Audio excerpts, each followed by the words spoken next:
इस तरह की पिक्चरें आ रही हैं। अगर आप कबीर से शुरू करें, पुष्पा से शुरू करें, और अभी एक एनिमल पिक्चर चल रही है। मैं आपको कह नहीं पाऊंगी कि मेरे बेटी के साथ भी बहुत सारी बच्चियां थी जो कॉलेज में पढ़ती हैं, सेकेंड ईयर में पढ़ती हैं। आधी पिक्चर में उठ के रो के चली गई कि इतनी आखिर हिंसा और इतना वायलेंस और महिलाओं के साथ डिसरिस्पेक्ट को जस्टिफाई करना पिक्चरों के द्वारा, मुझे लगता है कबीर में जिस तरह वो अपनी वाइफ को ट्रीट करता है और इस मूवी में जिस तरह से वाइफ को ट्रीट करता है, और लोग और समाज और पिक्चर भी उसको जस्टिफाई करते दिखा रही है, ये बहुत ही सोचनीय विषय है। दूसरा, युवाओं पे सभापति जी बहुत सारे ऐसे एग्जाम्पल्स हैं कि इन पिक्चरों का, इन वायलेंस का और गलत नेगेटिव रोल को हीरो की तरह पेश करने में हमारे आज के खासकर 11वीं और 12वीं के बच्चे इनको रोल मॉडल मानने लगे हैं।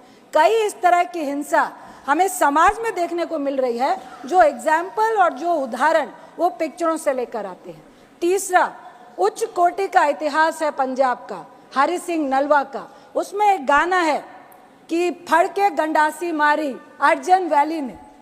ये इतिहास को एक गैंगवार में, दो परिवारों की नफरत की लड़ाई में, जिसका बेटा अपने बाप के प्यार के लिए मरता हुआ, या बिल्कुल उसके लिए वो भी जस्टिफाई नहीं कर पाई है ये पिक्चर, और उसमें वो सरेआम हॉस्टल में, कॉलेज में, बिल्डिंग्स में बड़े बड़े हथियार लेकर मारता है, और कोई कानून, कोई लॉ एंड ऑर्डर, उसको कोई सजा नहीं जाता है। ये भी हम पिक्चर में जस्टिफाई कर रहे हैं।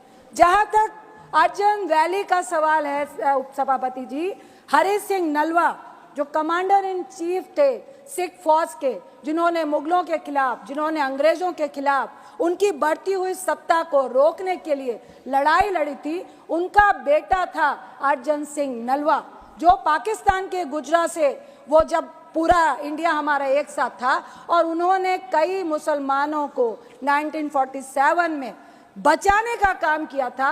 इस उच्च कोटि के इतिहास को आप एक गैंगवार में, आप उस गाने को बैकग्राउंड में दिखा के, जो हमारी धार्मिक आस्था को भी बहुत ज्यादा दर्द महसूस करवाता है। गुरु गोविंद सिंह जी जो सिखों के 10वें गुरु हैं, वो जब मुगलों से लड़ाई लड़ रहे थे, उन एक डाडी फोक होता है जिसके तहत आप एक फोक सॉन्ग के तहत अपनी फौज को जोश पैदा करते हैं। सर, मेरा एक ही सवाल है, 30 सेकंड माइक ऑन कीजिए please. Sir, thank you sir. Sensor board ऐसी पिक्चरों को बढ़ावा कैसे दे रहा है, और किस तरह से ऐसी पिक्चरें पास होके आती हैं जो हमारे समाज के लिए बीमारी है? ऐसी पिक्चरों का कोई भी स्थान हमारे समाज में नहीं होना चाहिए। बहुत बहुत धन्यवाद।